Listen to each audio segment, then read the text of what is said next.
Good morning and welcome back to the 33rd Annual U.S. Go Congress in San Diego. I am Karoline Lee and I'm here joined by Todd Heidenrich, who's our tournament director for the Pair Go, which is taking place tonight, and we'll get to that in a second. Okay. I'm sure you guys are used to seeing Chris Garlock's smiling face, but he had some real life responsibilities and has taken off, so I'll be filling in the rest of the week.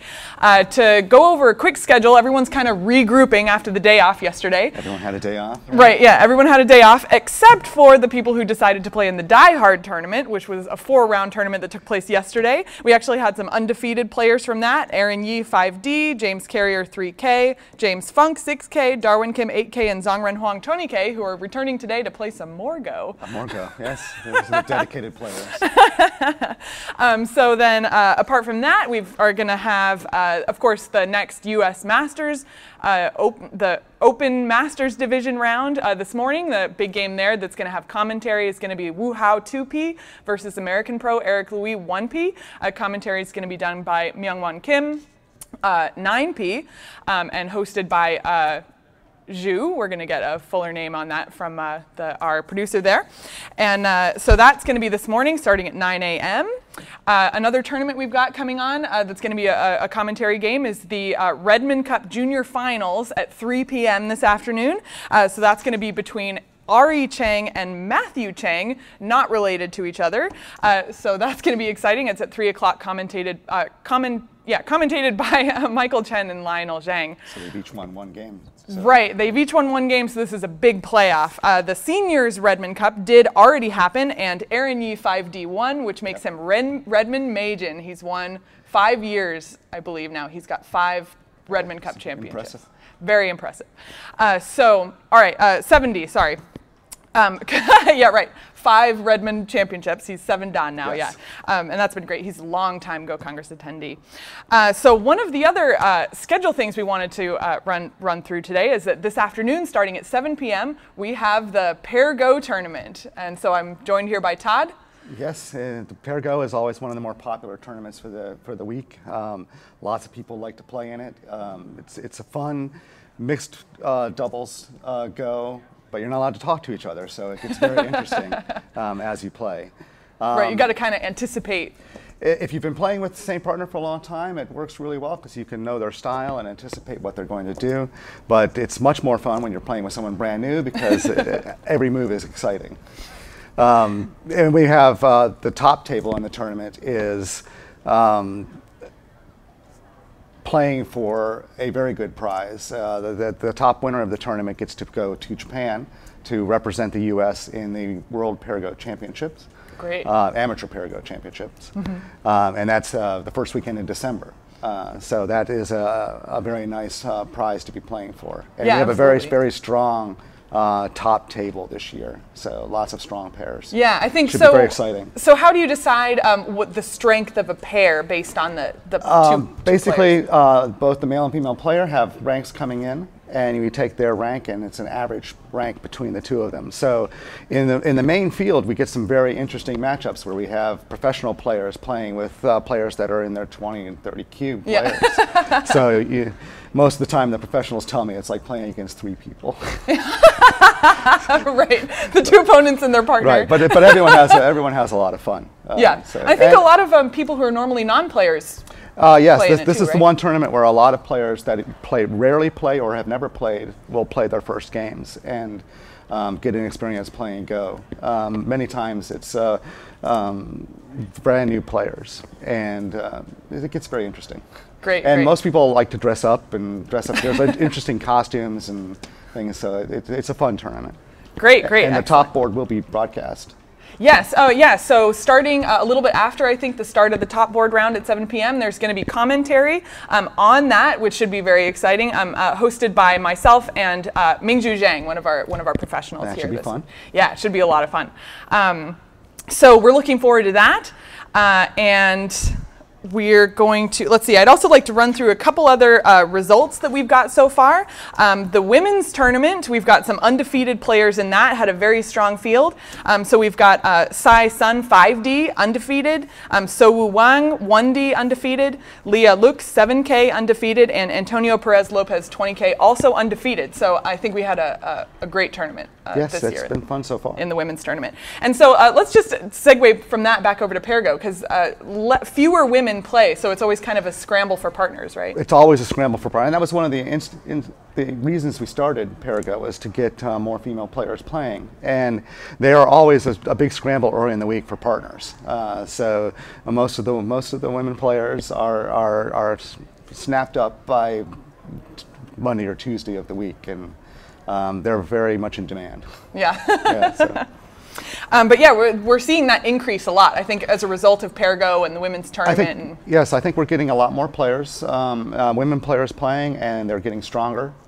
So the pair combinations at the top levels of the tournament are getting much stronger. Yeah, so I think the average strength of all 4 of our top table pairs is over 4 Dan, right? Yes, yeah, it ranges from 4.5 to 6 Dan as our average pairs, and it's a very strong field.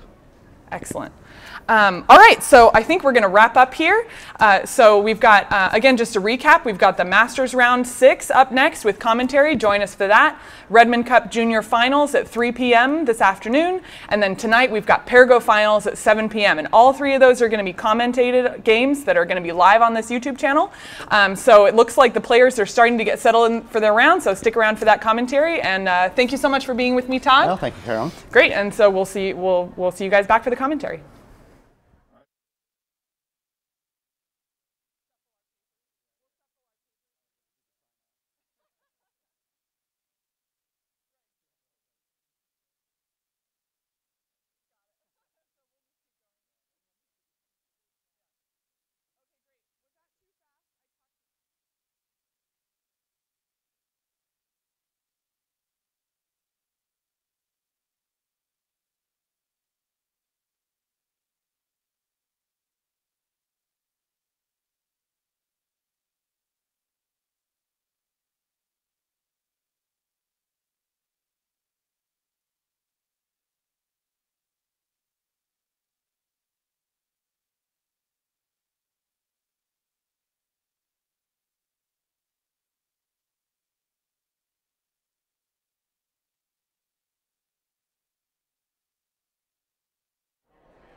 Good morning, San Diego.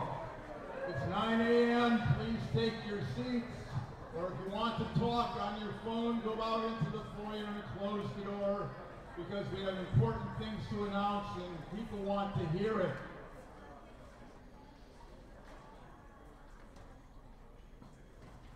Thank you. Okay, we'll shoot through the list quickly. For today's activities, this is the beginning of the second half of the U.S. Open, so we have 3 more rounds to go. Tonight, 7 p.m. in this room, Pergo.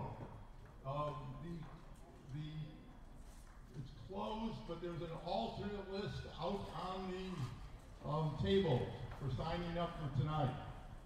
If you don't get into Pergo and you can't find a partner, Evening Go will be starting at 7 p.m.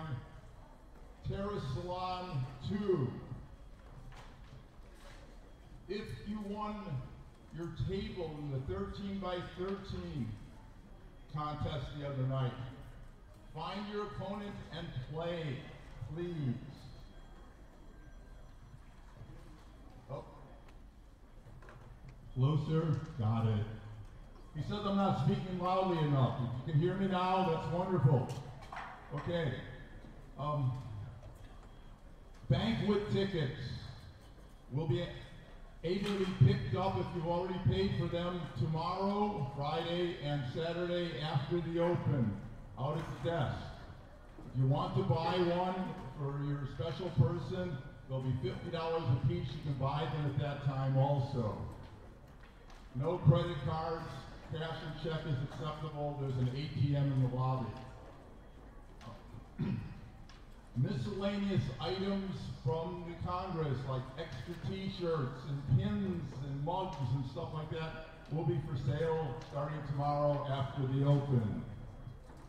Casado has set up a vendor's table out there with lots of Go books and several very nice boards. Stop by and say hi.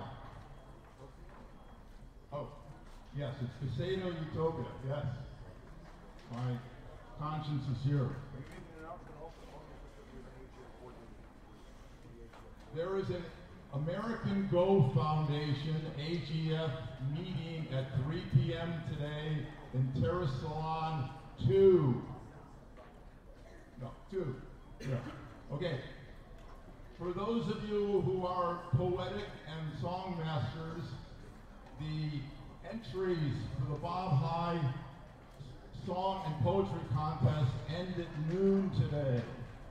And at noon, there'll be a meeting out by the Lions Fountain outside for anyone who wants to judge.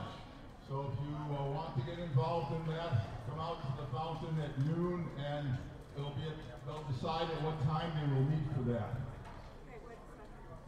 Here, would you like to speak? Yeah. Okay. I'm Chris Walker. I'll be out. Okay, I'm Chris Walker, and I'll be out by eating lunch at a table near the fountain so I can get. I will re-announce it. Thank you. She is running it. She will be eating her lunch by the fountain out in the Lions patio just outside the foyer door. So look for her there. Go over and volunteer to help judge. Thank you. Okay. There you are. Good morning, everybody, and welcome to the second half of the U.S. Open. I hope you all enjoyed your first 3 rounds. Before we start today's games, a friendly reminder, please be quiet after you complete your game. A lot of games run into the afternoon, and we would like the room to remain quiet while these games are in progress. If you'd like to review your game afterwards, just try to find an area in that corner where nobody's playing and you won't disrupt your neighbors while you review. Also, please clean up after yourselves, any water bottles or anything. I hope you all enjoyed Crazy Go on Tuesday. I hear it was a little bit crazy. And on that note, I would like to thank all of the people who came here early today and volunteered to clean up the craziness of the room. Thank you very much. It is much appreciated. It's okay, crazy is right in the name. Find your opponent and enjoy your games. If your opponent is not here yet, just hang tight and I will make an announcement when you can start their clocks. Thank you. One last word, if you want to be vehement about analyzing your game after the open, the youth room will be open and they don't care about the noise level in there. So you can go in there and chat it up. Thank you.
If your opponent is not allowed, please start their clock.